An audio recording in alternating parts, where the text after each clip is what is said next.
कार्यक्रम के पुण्यार्जक परिवार हैं Shri Parasnath re rolling mills limited, Durgapur 1, Bardhaman, Paschim Bengal. Amita Jain, wife of Anil Kumar Jain. Sangeeta Jain, wife of Vipin Kumar Jain. Rishabh Jain, Shubham Jain, Alka Jain, Srishti Jain एवं समस्त जैन परिवार, दिल्ली। स्वाध्याय महिला मंडल बड़ा मंदिर एवं महिला मंडल मंदिर जी, मुशर्रफन, जयपुर। प्रकाश पद्मन्ना मुगड़ी, शैला प्रकाश, अनूप प्रकाश, प्रांजल जतिन मेहता, केवल जतिन मेहता, यशवंत नगर, कोल्हापुर, महाराष्ट्र। डॉक्टर निर्मला कोठारी एवं कल्याण मित्र स्वाध्याय ग्रुप, पुणे। श्री सुभाष जैन, श्रीमती सरोज जैन, श्रीमती रेणु जैन, श्रीमती अंजलि जैन, श्रीमती आरती जैन, सानवी, वर्धन, आरव, कुवम, सोनीपत, हरियाणा। श्रीमती श्रीमान एवं पुत्री की ओर से गुप्तदान। मानक चंद, कमला देवी, राकेश, नीतू, ऋषभ एवं आयुषी मुशरफ, B123, सेठी कॉलोनी, जयपुर, राजस्थान। जय जिनेन्द्र अठविह कम्म मोके, अठ गुणढे अलो में सिद्धे, अठम पुण विधि विठे, निठे कज्ये वंदे मोनिचम। पंच परमेष्टि भगवान की जय। आज दूसरा विषय प्रारंभ हो रहा है। गाथा नंबर 117, पृष्ठ 112। आचार्य कुंद कुंद महाराज कह रहे हैं, कोई मुनि हो, यदि उसके परिणामों में समता नहीं है तो उसका मुनिपना व्यर्थ है। देखें, गाथा देखिए ध्यान से। किम काहदि वनवासो, काय क्लेशो विचित्त वासो, अध्ययन मूल पहुदी, समुदारयस्य समरस्य। किम काहदि, क्या करेगा, वनवासो, वन में रहना, काय क्लेशो, शरीर को कष्ट देना, विचित्त उपवासो, तरह तरह के उपवास करना, अध्ययन, शास्त्रों का अध्ययन करना, मौन, मौन से रहना आदि। अर्थात अगर कोई धार्मिक रूप से इन सारी क्रियाओं को करे तो ये सारी क्रियाएं क्या करेंगी, कब, समुदारयस्य समणस्य, समता से रहित साधु के लिए। अर्थात कोई साधु हो, श्रमण हो, और वह श्रमण समता परिणाम से रहित हो, तब उसका इन सारे कार्यों को करना व्यर्थ है, कोई यूजफुल होने वाला नहीं। पंडित जी, हमें क्षमता परिणाम से क्या समझना चाहिए? छठी ढाल में पंडित दौलत राम जी ने जब मुनि महाराज के 28 मूल गुणों की चर्चा की, तब उन्होंने मूल गुणों की चर्चा के साथ साथ समता की बात भी की है। उन्होंने क्या लिखा वहाँ, अरिमित्र, महल मसान, कंचन कांच, निंदन थुतिकरन, अर्घावतारन, असि प्रहारन में सदा समता धरन। समता का मतलब क्या होता है, शत्रु हो या मित्र हो, महल हो या श्मशान हो, सोना हो या कांच हो, निंदा करने वाला हो या पूजा करने वाला हो, अरिमित्र, महल मसान, कंचन कांच, निंदन थुतिकरन, और अर्घावतारण, कोई अर्घ उतारे या असि प्रहारन या तलवार मारे, इनमें सदा समता धरन। जो मुनि महाराज होते हैं वो सदा समता को धारण करते हैं। हम सामायिक पाठ रोज करते हैं, हम और आप। सामायिक पाठ में भी इस बात को बहुत अच्छी तरह बताया है। दुखे सुखे वैरिणि बंधु वर्गे, योगे वियोगे भवने वने वा, निराकृता शेष ममत्व बुद्धि, समम मनो मेस्तु सदापि नाथ। दुख में और सुख में, वैरिणी बंधु वर्गे, शत्रु में और भाई में, मित्र में। योगे वियोगे, वस्तु के मिलने में या बिछुड़ने में। भवने वनेवा, महल में या जंगल में। निराकृता शेष ममत्व बुद्धि, समस्त ममत्व बुद्धि को दूर करके। समम मनोमेस्तु सदापि नाथ, हे भगवान मेरा मन हमेशा समता को प्राप्त हो। अगर कषायों का उद्वेग नहीं आने देना है, रोकना है, तो सबसे पहले अपने परिणामों में समता बनानी पड़ेगी। जब समता हो जाएगी तब कैसी भी परिस्थिति हो, आहार विहार, ठहरना, बोलना, चालना, सामने वाले का उपद्रव कैसा भी हो, मुनि महाराज को रंच मात्र भी क्रोध आदि आएगा ही नहीं। इसलिए समता तो मुनि धर्म का सबसे मूल धर्म है। बिना समता के और अन्य धर्म सब बेकार होने वाले हैं। इसलिए यहाँ आचार्य क्या कह रहे हैं, तरह तरह के कुछ भी कार्य करो, अगर समता रहित साधु है तो उनसे कुछ लाभ होने वाला नहीं है। पंडित जी, समता रहित जीव का उपवास करना क्यों बेकार है? निष्क्रियत सिंह निष्क्रियत आदि बड़े बड़े उपवास भी साधु करे। उन उपवासों में क्या होता है, अपने उपवास पारणा ये सब बढ़ाते, इनका डिस्टेंस बढ़ाया जाता है। जैसे एक उपवास एक आहार, बढ़ते बढ़ते 5 उपवास एक आहार, बढ़ते बढ़ते 10 उपवास एक आहार। होता क्या है, शरीर में शिथिलता आती रहती है, मन चिड़चिड़ा हो जाता है, तरह तरह के कष्ट आते हैं, शारीरिक पीड़ाएं, भूख प्यास की बाधाएं सताने लगती हैं।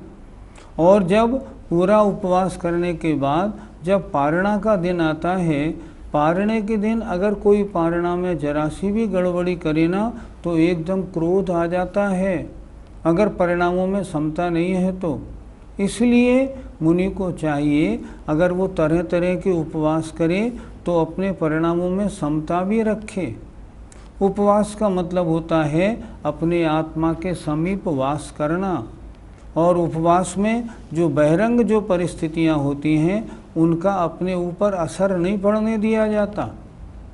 अगर उपवास करता है और समता परिणाम नहीं है, कषायों का उद्रेक अगर मान लो बार बार हो जाता है, उससे पीड़ा सहन नहीं होती है, अपने मन में दुख का अनुभव करता है, तो बजाय निर्जरा के उल्टे पाप का बंध हो जाएगा।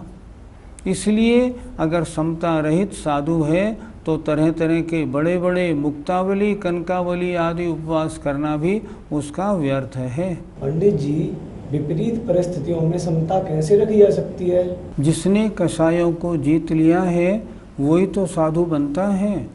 साधु वो बनता है जिसके अनंतानुबंधी, अप्रत्याख्यान, प्रत्याख्यान इन तीनों कषायों का अनुदय हो।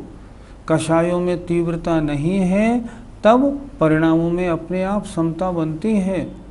एक उदाहरण देखें आप, क्षुल्लक गणेश प्रसाद जी वर्णी। गणेश प्रसाद जी वर्णी जब ब्रह्मचारी अवस्था में थे तब एक गांव में गए थे और वहाँ गांव में रहते थे, वहाँ सब लोगों को धार्मिक उपदेश देते थे। उनके सामने ही अन्य मत वाला एक मंदिर में पुजारी रहता था। उसने देखा ये पंडित जी अच्छे हैं, सुबह से शाम तक कुछ करते नहीं धरते नहीं, सब लोग इनकी सेवा में लगे रहते हैं। तो एक दिन जब वो सामायिक पे दोपहर को बैठे, वह आया और उसने उनको बहुत खरी खोटी सुनाई। अभी तुम्हारी उम्र कितनी है, 40-45 वर्ष के हो, क्यों लोगों के टुकड़े तोड़ते हो, खुद कमाई क्यों नहीं करते, जाओ नौकरी करो, क्यों इस तरह आ जाते हो, तुम्हें शर्म आनी चाहिए। बहुत उन्हें उल्टी सीधी बातें सुनाई। वर्णी जी सामायिक में थे, बिल्कुल शांतिपूर्ण सामायिक करते रहे। अब देखना समता परिणाम वाली बात, सामायिक जब पूरी हुई तब उन्होंने देखा, तब वो और ज़ोर ज़ोर से हल्ला मचाने लगा। जब वो चुप हुआ तो उसने उनसे कहा, भैया इतनी देर से खड़े हो और बोल रहे हो, थोड़े शांत हो जाओ, यहाँ कुर्सी पे आराम से बैठो, तुमने मेरी बुराइयाँ बताई, अभी लो। उन्होंने तुरंत कागज़ और पेंसिल मंगाई और बोली, भैया तुम बहुत अच्छे आदमी हो, बताओ तो मेरे में क्या क्या बुराइयां हैं, लाओ मैं सब बुराइयां लिखता हूँ, दूर करने की कोशिश करूँगा। इतना सुनना था कि उस जीव के ऊपर इतना अंतर आया, इतना प्रभाव पड़ा इस समता परिणाम का कि वह उनके चरण छू के और चला गया। और उसने बोला, मैंने ऐसा शांत साधु आज तक नहीं देखा। ये तो लगते तो गृहस्थी से हैं पर ये तो साधु जैसे हैं। समता परिणाम की बहुत कीमत है। किसका जीवन ऐसा है जिसमें अनुकूल और विपरीत परिस्थितियां नहीं आती? कौन मुनि महाराज ऐसे हैं जिनके अनुकूल और विपरीत परिस्थितियां नहीं आती? कहीं प्रवेश किया, कोई लिवाने नहीं आया, कोई तैयारी नहीं, बैंड बाजे नहीं, ठहरने का स्थान सही नहीं, आहार की व्यवस्था अच्छी नहीं, प्रवचन में आने जाने वाले नहीं, कोई पूछने वाला नहीं। अगर समता परिणाम नहीं होंगे ना तो उसका मुनिपना सब व्यर्थ हो जाएगा। इसलिए यहाँ कह रहे हैं, अगर समता रहित साधु है तो उसका काय क्लेश, वन में रहना, उपवास करना, स्वाध्याय करना, मौन से रहना आदि सब व्यर्थ है। अर्थात साधु का सबसे पहला गुण है समता परिणामी होना। पंडित जी, अगर साधु के पास समता नहीं हो तो क्या नुकसान है? आप सबने द्विपायन मुनि का नाम सुना होगा। द्विपायन मुनि महान तपस्वी साधु थे। उन्होंने देवायु का बंध किया, और देवायु भी ऐसे नहीं, उन्होंने देवायु का बंध किया अनुत्तर विमान का, सबसे ऊपर। लेकिन जब राजकुमारों ने उनके ऊपर पत्थर फेंके, उनके चित्त में क्रोध आ गया। नतीजा क्या हुआ? मरण करके वो 33 सागर की जो आयु बांधी थी वो घट गई और भवनत्रिक में अग्नि कुमार देवों में जाके पैदा हो गए। कितना बड़ा नुकसान हुआ, सोचें। अगर समता रखते ना तो कितना लाभ होता, उसकी बात ही क्या है। ऐसे प्रकरण बहुत से देखने को मिलते हैं। मैं एक बार सहारनपुर गया। सहारनपुर के पास एक छोटे कस्बे में एक मुनि महाराज विराजमान थे। मुनि महाराज के बगल वाले मकान में जो अन्य मत वाले लड़के रहते थे वो उन मुनि महाराज से थोड़ी द्वेष बुद्धि रखते थे। तो जब शाम को मुनि महाराज सामायिक में बैठते थे तो वो ईंट पत्थर उनके मारते थे। रोजाना 3-4 पत्थर करके फेंकते थे वो। इससे क्या होता था, उन मुनि महाराज के शरीर में चोट लगती। जब पहले दिन चोट लगी तो लोगों ने पूछा, महाराज ये निशान कैसे लगे हैं, ये खून कैसे निकल गया? उन्होंने कहा, नहीं नहीं कुछ नहीं, ऐसी कोई विशेष बात नहीं। अगले दिन जब वो शाम को फिर सामायिक पे बैठे तो बगल वाले मकान वालों ने फिर ईंट पत्थर मारे। उससे 2-3 जगह उनके फिर चोट लगी। लोगों ने फिर अगले दिन पूछा, महाराज आज तो आपको चोट और ज़्यादा लग गई, क्या बात है? नहीं नहीं ऐसी कोई बात नहीं है। उन महाराज ने ये भी नहीं किया कि वो अपना स्थान बदल लेते। देखो कि ये स्थान ठीक नहीं, यहाँ ये विपरीत परिस्थितियाँ हैं, मैं कोई दूसरा स्थान ले लूँ सामायिक का। नहीं नहीं मैं यहीं बैठूँगा। वही किया तो लोगों ने फिर पूछा, महाराज आज तो और भी कुछ चोट लग गई। बोले नहीं ऐसी कोई बात नहीं।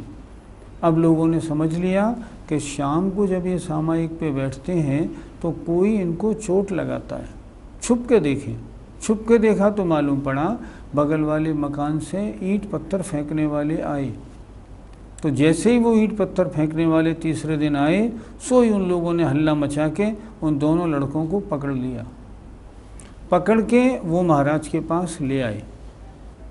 लाने के बाद उन महाराज से बोले, महाराज इनको हम आज सज़ा कराते हैं, जेल में बंद कराते हैं, पुलिस में रिपोर्ट लिखाते हैं। महाराज बोले नहीं नहीं इनको रिपोर्ट नहीं लिखाना। क्यों नहीं लिखाना?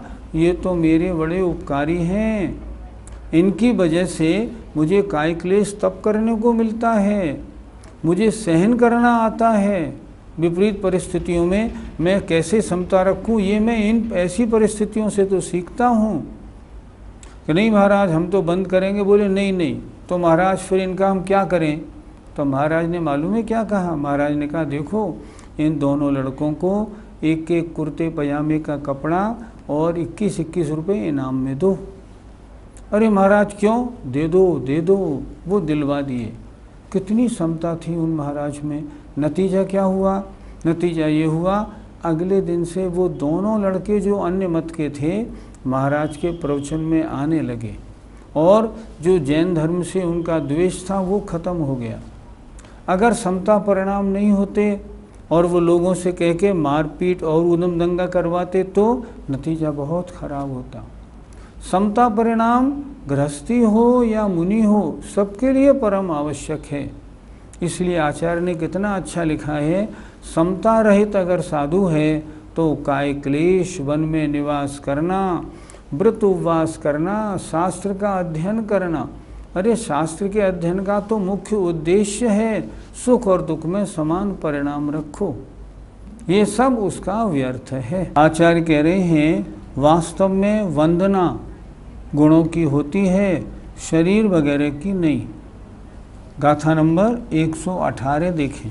रवि देहो वंदे जय, रवि कुलो रवि जाय संयुतो, को वंदमि गुणहीनो, रहु सबड़ोलेव सावहो होई। रवि देहो वंदे जय, ना तो देह की वंदना की जाती है, रवि कुलो ना कुल की वंदना की जाती है, रवि जाय संयुक्तो, और ये किस जाति से संयुक्त है उसकी भी वंदना नहीं की जाती।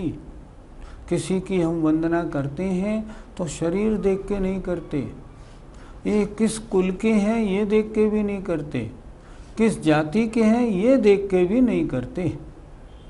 को वंदमि गुणहीनो, गुण से हीन की कौन वंदना करता है? जिसमें गुण नहीं हो उसकी वंदना कोई नहीं करता। क्यों? क्योंकि वंदना गुणों की होती है। और जिसमें गुण नहीं है ना तो वह सबड़ो माने श्रवण है और ना वह श्रावक ही होता है। कोई व्यक्ति हो, कोई मुनि महाराज हो और उसमें उनमें मुनि के योग्य गुण ना हो, कोई श्रावक हो और उसमें श्रावक के योग्य गुण नहीं हो, तो चाहे उसका शरीर कैसा भी हो, किसी भी कुल का हो, किसी भी जाति का हो, उसकी कोई वंदना नहीं करेगा। क्यों नहीं करेगा? क्योंकि वंदना गुणों की होती है, शरीर की, कुल की और जाति की वंदना नहीं होती। फिर देखें एक बार, रवि देहो वंदे जयी, ना तो देह की वंदना की जाती है, रवि कुलो ना कुल की वंदना होती है, रवि जाय संयुक्तो, ये किस जाति से सहित है उसकी भी वंदना नहीं होती, अर्थात जाति देख के भी वंदना नहीं की जाती। को वंदमि गुणहीनो, जो गुणों से हीन है उसकी कौन वंदना करता है? वह तो ना तो समण माने मुनि है और ना श्रावक ही होता है। पंडित जी, कुल और जाति में क्या अंतर होता है? जो पिता की जाति होती, जो पिता का कुल होता है, जो पितृ पक्ष है उसे कहते हैं कुल। अरे ये उनके बेटे हैं, ये उनसे संबंधित हैं, ये उनके हैं, ये हुआ कुल। और जो मातृ पक्ष होता है वो कहलाती है जाति, ये उनके बेटे हैं, देखो तो सही इनकी माँ कौन है। तो किसी भी जीव की हम वंदना इसलिए नहीं करते कि इनके पिता कौन है या इनकी माता कौन है, हम तो वंदना उनकी इसलिए करते हैं इनमें गुण हैं। वंदना गुणों की होती है, जाति और कुल की अपेक्षा किसी की वंदना नहीं होती। पंडित जी, गुणहीन श्रवण से क्या तात्पर्य है? श्रवण माने मुनि तो हो, लेकिन मुनि के योग्य जो गुण हैं, अर्थात जो 28 मूल गुण हैं, उनका धारण करने वाला नहीं हो तो उसकी कौन वंदना करेगा? कोई वंदना नहीं करेगा। मुनियों के जो गुण हैं, मान लो मुनि के योग्य गुण हैं स्नान नहीं करना, और कोई मुनि महाराज हों, प्रवचन अच्छे देते हों, स्वाध्याय अच्छी कराते हों, लेकिन स्नान रोज करते हों, तो उनकी वंदना कौन करेगा? कोई वंदना नहीं करेगा। ये बड़े सुंदर हैं इसलिए वंदना थोड़ी की जाती है, ये उनके बेटे हैं इसलिए वंदना थोड़ी की जाती है, वंदना तो इसलिए की जाती है, इन्होंने महान निर्ग्रंथ दिगंबर मार्ग धारण किया है। देखो ये मुनि हैं, ये अपने चारित्र का पालन कितनी अच्छी तरह करते हैं। मूल गुणों का पालन कोई सीखे तो इनसे सीखे। इनकी आहारचर्या कितनी अच्छी है, स्वाध्याय का ढंग कितना अच्छा है। ये तो दिन भर मौन से बैठे रहते हैं। इस तरह जो गुणवान होते हैं उनकी वंदना होती है। शरीर कैसा भी हो, कुल जाति कैसा हो, उसकी अपेक्षा उनकी वंदना नहीं होती। पंडित जी, गुणहीन श्रावक से क्या तात्पर्य है? हम किसी भी श्रावक की वंदना करते हैं, किसी प्रतिमाधारी भाई भैया की वंदना करते हैं तो वंदना इसलिए करते हैं कि वो तदयोग्य गुणों के धारक हैं। वे शरीर से कैसे भी हों, उनकी आयु कितनी ही हो, उनका माता पिता का पक्ष कैसा ही हो, उससे उनकी वंदना नहीं होती। उनके गुणों के कारण उनकी वंदना होती है। मुझे एक घटना याद आती है। हमारे यहाँ आगरे में एक बार एक ब्रह्मचारी जी आए, वो 7 प्रतिमाधारी थे। जब 7 प्रतिमाधारी थे तो हमने कहा शास्त्र प्रवचन हम नहीं करेंगे, अब तो ये भैया जी आए हैं, इनसे हम भी सुनेंगे। वास्तव में ज्ञानी तो थे वो उन्होंने प्रवचन किया हमारे यहाँ 4, 5, 6 दिन प्रवचन किया। प्रवचन में भीड़ भी खूब आने लगी, खूब लोग आने लगे और उनके प्रवचनों की तारीफ भी होने लगी। लेकिन एक दिन क्या हुआ, अचानक रात्रि को 10 बजे किसी ने उनको हलवाई की दुकान पर दूध पीते हुए कुल्हड़ में देख लिया। अब सोचिए, उसको श्रावक कहेंगे? वो तो श्रावक नहीं, वो प्रतिमाधारी हैं? नहीं, प्रतिमाधारी नहीं। अगले दिन क्या हुआ, जैसे ही वो मालूम पड़ा, जिन सज्जन ने देखा उन्होंने आके सबसे कहा ये तो कल इस तरह दूध पी रहे थे, ये नहीं है, इनका प्रवचन कौन सुनेगा। और अगले दिन सुबह ही उनको वहाँ से सब लोगों ने मिलकर विदा कर दिया, नहीं नहीं, आप तो गुण से हीन भ्रष्ट हो, आप यहाँ से जाओ, और चले गए। तो उनके स्वाध्याय की वंदना थी, वो भी नहीं होगी। वंदना तो उनके गुणों की थी। और 7 प्रतिमाधारी होने के साथ जब 7 प्रतिमा के योग्य उनका आचरण नहीं था तो उनकी वंदना कौन करेगा? कोई भी नहीं करेगा। इसी तरह अगर गुणहीन है तो ना वो श्रावक ही अच्छा है, ना वो मुनि अच्छा है। श्रावक कौन अच्छा? जो अपने योग्य गुण वाला हो।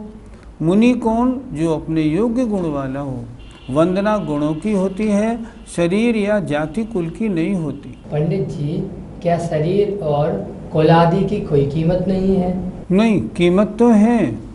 मान लो एक दिन आचार्य श्री ने 2 दीक्षाएं दी।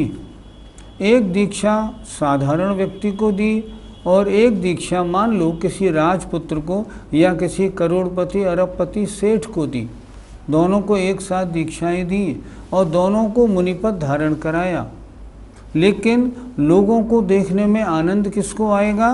वो जो महान आदमी है, पैसे वाला है या राजपुत्र है, उसको देख के लोग ज़्यादा प्रसन्न होंगे। अगर कोई उच्च जाति कुल वाला हो, कोई सुंदर शरीर वाला हो, कोई धनवान हो और वह श्रावक या मुनिपद धारण करे तो उसके श्रावक और मुनिपने में 4 चांद तो लगाता है उसका शरीर। देखो तो सही, इन महाराज का चेहरा क्या चमकता है। देखो ये महाराज कितने सुंदर लगते हैं, उसका अंतर तो पड़ता है। लेकिन अगर वही व्यक्ति अगर गुणहीन हो जाए तब उसकी कोई कीमत नहीं, उसकी वंदना नहीं। फिर उसके शरीर या उसकी कुल जाति की कोई वंदना नहीं करता। यहाँ आचार्य का कहना क्या है? वंदना गुणों की है, वंदना शरीर जाति या कुल की नहीं। अगर गुणहीन है ना वो श्रावक है और ना मुनि है। इसलिए मुनि या श्रावकों को अपने पद के योग्य गुणों का अच्छी तरह पालन करना चाहिए। जय जिनेन्द्र। इस कार्यक्रम के पुण्यार्जक परिवार हैं Shri Parasnath re rolling mills limited, Durgapur 1, Bardhaman, Paschim Bengal. Amita Jain, wife of Anil Kumar Jain. Sangeeta Jain, wife of Vipin Kumar Jain. Rishabh Jain, Shubham Jain, Alka Jain, Srishti Jain एवं समस्त जैन परिवार, दिल्ली। स्वाध्याय महिला मंडल बड़ा मंदिर एवं महिला मंडल मंदिर जी मुशर्रफन, जयपुर। प्रकाश पद्मन्ना मुगड़ी, शैला प्रकाश, अनूप प्रकाश, प्रांजल जतिन मेहता, केवल जतिन मेहता, यशवंत नगर, कोल्हापुर, महाराष्ट्र। डॉक्टर निर्मला कोठारी एवं कल्याण मित्र स्वाध्याय ग्रुप, पुणे। श्री सुभाष जैन, श्रीमती सरोज जैन, श्रीमती रेणु जैन, श्रीमती अंजलि जैन, श्रीमती आरती जैन, सानवी, वर्धन, आरव, कुवम, सोनीपत, हरियाणा। श्रीमती श्रीमान एवं पुत्री की ओर से गुप्तदान। माणक चंद, कमला देवी, राकेश, नीतू, ऋषभ एवं आयुषी मुशरफ, B123, सेठी कॉलोनी, जयपुर, राजस्थान।